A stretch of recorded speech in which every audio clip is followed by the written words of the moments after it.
What's your drive? Who's this all for? I think first and foremost, it's my purpose that God's put me on this world for, and I try to walk in His purpose for me. But second and foremost, it is for my family. I want to make sure that we create moments of happiness and joy that they remember me for. Oaks, the setup of it is for my family, it's for myself. Yeah, of course. Here you might look at it displays or whatever.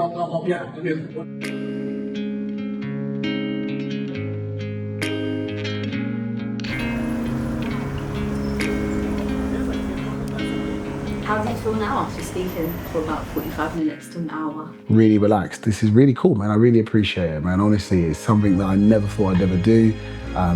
And yeah, it's authentically been myself. And if it goes well and we want to deal with it, great. If we don't, I can just hit the delete button and it's all gone. Yeah, I'm glad we've done it today. I'm glad we spoke about it. It is a little bit daunting. It still feels a bit surreal. I still don't know who's going to tune in and watch it. But equally, it's one of those ones where to finally get out of my comfort zone and hop in front of the camera and actually do something, because it just felt like the right thing to do, even though I did need some persuading.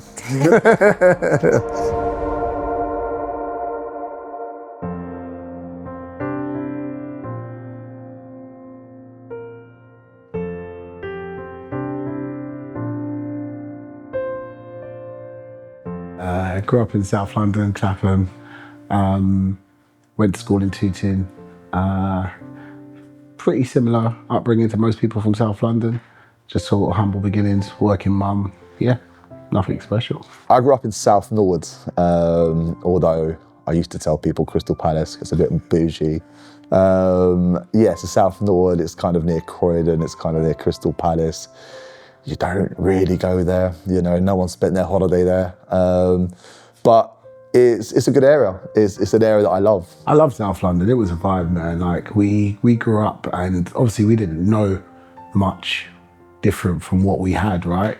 But the friends, the people that we met across the way, along the ways, the journeys, don't get me wrong, there was definitely some tough times, but yeah, I love South London. I've got 2 children, 3 and 5. And what do they think that you do for a living? Do you know what? They know it's something to do with houses, and they've been to the office. They love coming to the office. We've got a new one opening soon, our 5th office, and it's a couple of weeks ago, it was still a building site. And that was like really exciting. You know, they get to climb these ladders and, you know, look around. So that's like Daddy's small office. I think the houses in South London are beautiful. I think they are full of character. I think they're diverse. I think they offer all different people from all different walks of life an opportunity to be able to create their own home within their own space. I'm mainly dressed in gym wear. Who said that? Yeah, I'm that guy that dressed in gym wear but doesn't go to the gym. My dream home as a child was probably like one of those houses like growing up on Honeybrook Road, like just at the estate, where you like had these Victorian houses with the shutters and the hedge trims and, you know, the beautiful like Farron board doors. Yeah, that was probably my dream house at the time.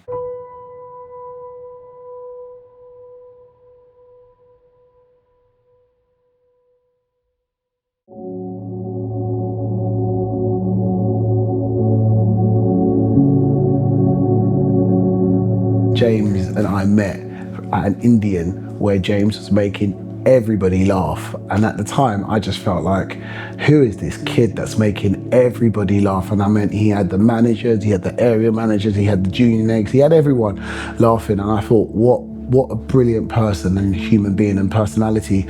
So I had to get to know him, and I got to know him, and I thought, well, I want him to come to work, you know, in my office in Streatham. He did. He became an assistant manager.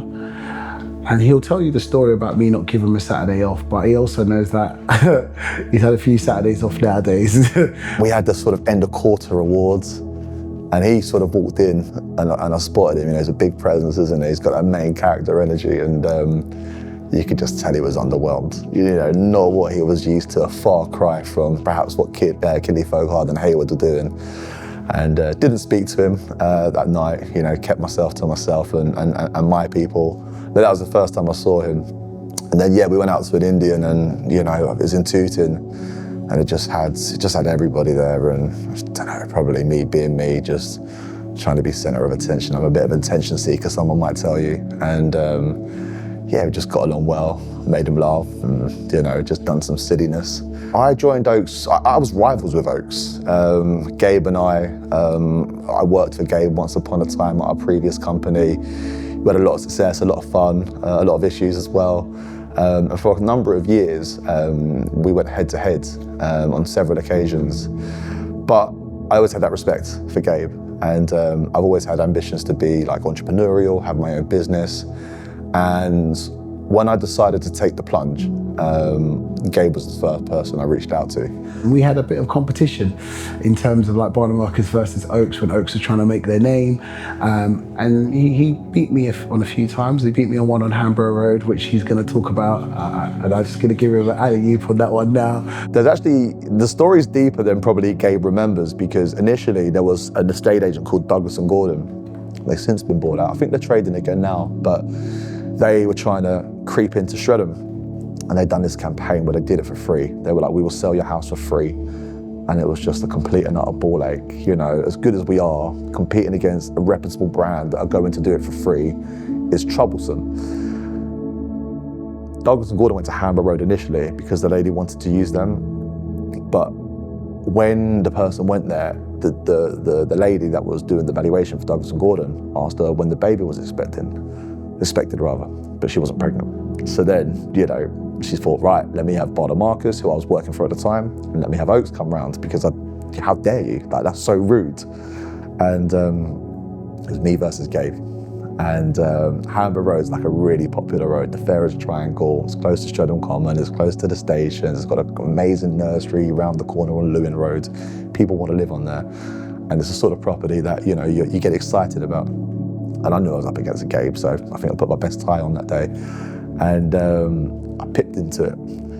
But mid sort of agency agreements being signed, photos being organised, he's kind of got wind that I've beat him to the punch, and he's put a phone call in and offered a drop his fee, and I've had a bit of a back and forth. But you win some, you do some, right? But that one was just quite one that we've always remembered fondly.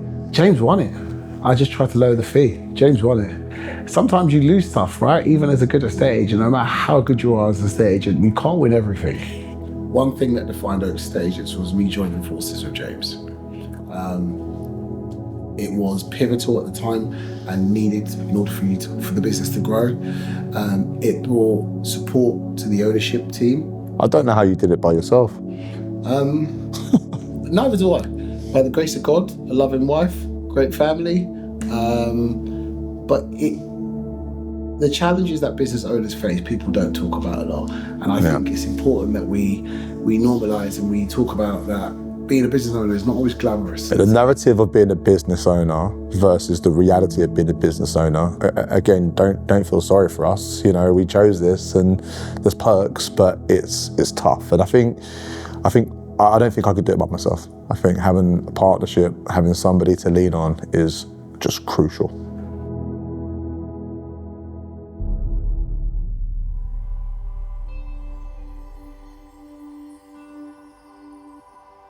My role at Oaks has evolved drastically because I think at the start, Gabriel's founder. Gabriel founded the business. I'm not the founder.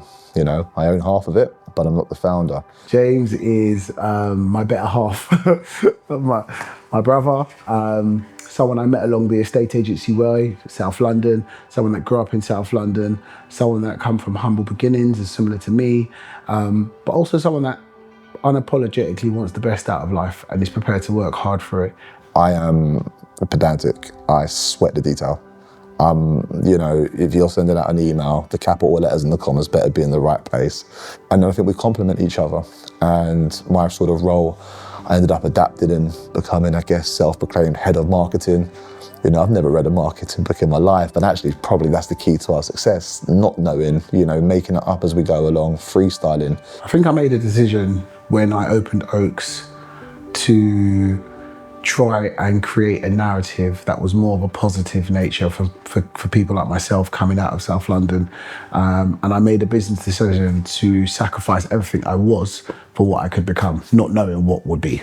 First win was my first exchange, which was a flat on Erdley Road, and I've still got the invoice number 1 in my office at home, and that was my first win. It was the first time someone gave Oaks an opportunity, as in me, rather than a corporate firm, and we got it exchanged, and it felt great. It was also the realization that £4,250 doesn't go that far when you're running a business. so we needed to get more in and fast. But yeah, no, that was my first win, and it felt great. South London is a representation of everything I grew up in my childhood. I think the negative connotations that are around South London are negative connotations that are around the world.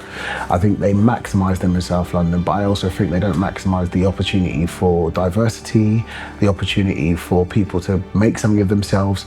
And it gave me a platform to make friends with Black, white, Asian, all different people from all different walks of life.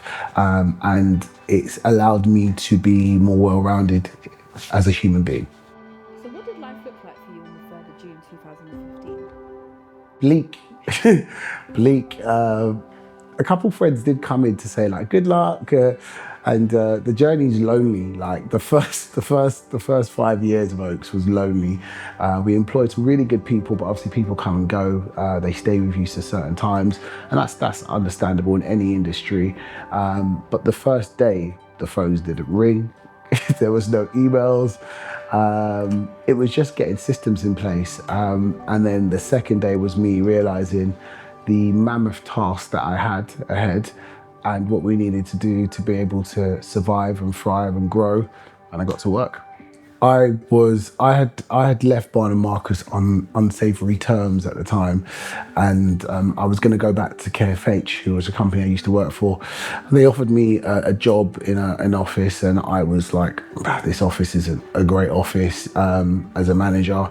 And I just felt like, I really, if I'm honest with you, at that time, I really was praying hard, and my partner at the time, we were just like praying and asking God for some type of guidance. And on the way to the gym, I just saw a site that was right opposite like where we live, and it was just like, go do it. And it used to be an estate agent, and I actually knew the freeholder. Shout out to Bruce, and he was like, yeah, I'm going to give you a chance. I had a meeting with it, set him up, and he's like, yeah, Gabe, I'll give you a chance. I've had some offers from other people, but yeah, go ahead and go and do yourself and make yourself a dream. And then after that, the wheels just went in motion, and it was just full steam ahead from there.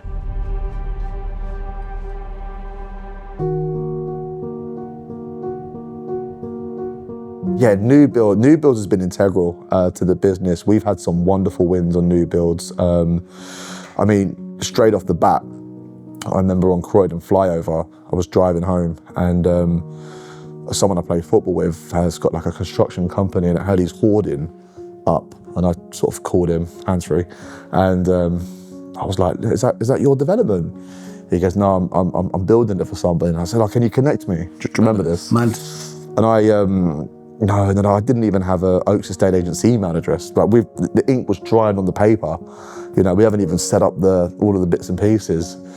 And lo and behold, he connected me with this guy, and I frankly hassled him. And I said, look, you're on the market with 2 reputable agents. I said, but you need to know me. I'm about to open up my own one. Like, wow, I'm going to be so hands-on. And he wasn't having it at all. But for about a week, I think I called him 6 or 7 times a day.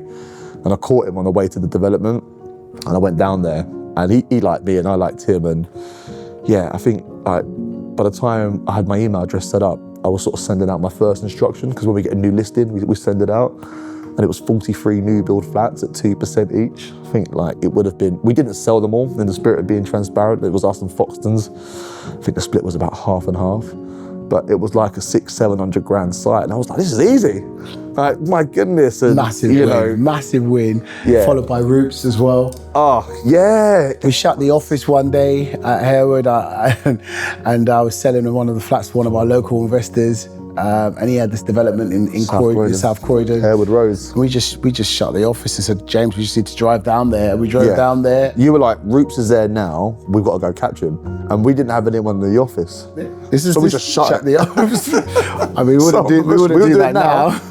And we just, honestly, I mean, don't shut Roops down, but we were climbing up scaffolding. He wouldn't come down for us. And then that was 1 detached house, 2 semi-detached houses, 6 flats, and that was a massive win. And actually, he gave us the one in Thornton Heath. Yeah, honestly, we've had some. Again, I think we speak about all the challenges that we've had, but we've had some really great support. From local people in South London who want to see us 2 South London boys do well and appreciate our hard work and efforts and how hard we really try for them, and that's the main thing. Yeah, and I think at the time when I brought James on, I just came from a month where Streatham had done 55 grand's worth of exchanges in 1 month, to which I thought, okay, cool, I can either cash out, because this was probably one of the highlights of our months, of our years or tenure being open, or I can go back again and I can reinvest it. And I chose to do the crazy thing and reinvest it and go again with James. That's crazy, because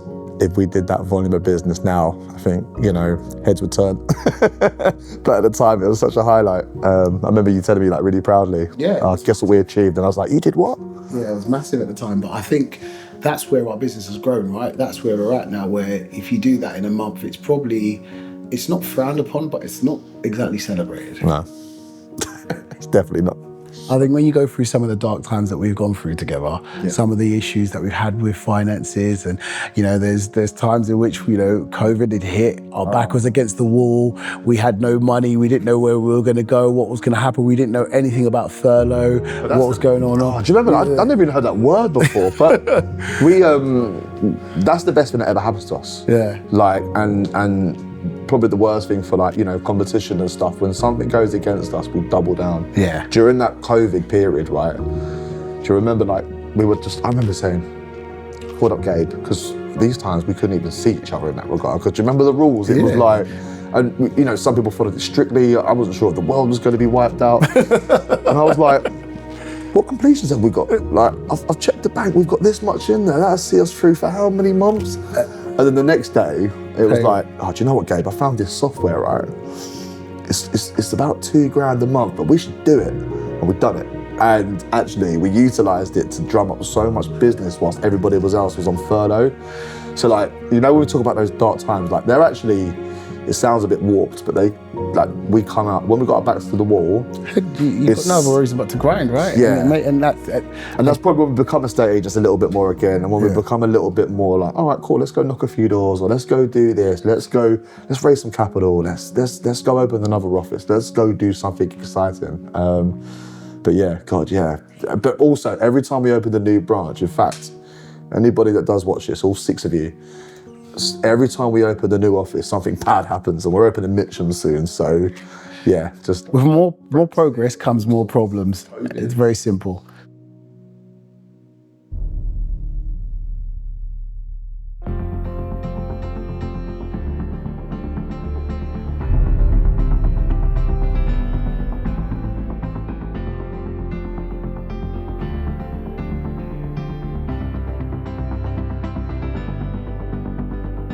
The culture of Oaks has consistently evolved. I mean, I should probably let Gabe handle it, because obviously at the start it was him and a handful of other people. But when I came on board, we grew the business initially with, frankly, my cousin, my friend's brother, and a family friend. And we kind of had that unity that we knew one another. We got along inside and outside of work. And then we opened up another office, and then we opened up another office. And the growth's been interesting because, you bring other people into the business in all sorts of different capacities, from George that's got equity in the business, down to, people that you never met, people half your age, people from different walks of life. So I think within each individual office, and cutting at any time, Gabe, if you disagree, but I think there's good sort of companionship. I think there's, we talk a lot about being self-motivated. I think we've got a really good group of people that want to come in and work for themselves, better their lives, sort of with the understanding that the more they put in at work, the more they can get out when they're not there. But it's something that's sort of changed. Our leadership team has really remained in place a long time, and they're very good. We can kind of leave them to their own devices. We spoke about our marriage counselling and we spoke about it now, but you know what, honestly speaking, people were nervous initially about joining an independent business. Absolutely. Because, you know, when you work for a big company, they've got money. You're getting paid on payday, on time. And I think once upon a time in a past life, I don't think I would have joined an independent company. So we're always very like, we have to, when it comes to money, we are overzealous with it. We will make sure that money's in there at the earliest possible opportunity. But the only time we did mess up, because we're a partnership. My hands, I hold my hands up. We pay people, but do you know, I think what happened, we'd set up a faster payment to hit their accounts. And this is, again, part of growing a business. People don't tell you these aspects, right? So when you set up, when you set up a faster payment, that's the night before, or like to hit a certain count, it doesn't get released until 7:30, 8 o'clock. So then it got to like, because we wake up early, and it got to like 6, 7 o'clock and no one had been paid. So then we were like, oh my God, Gabe, you need to do payroll. So I went through manually and I paid everyone individually, one by one, collectively again, only for the payment to then go out at 8 o'clock, 9 o'clock. You've never seen us scurrying around so quickly. You got to send that money back, right?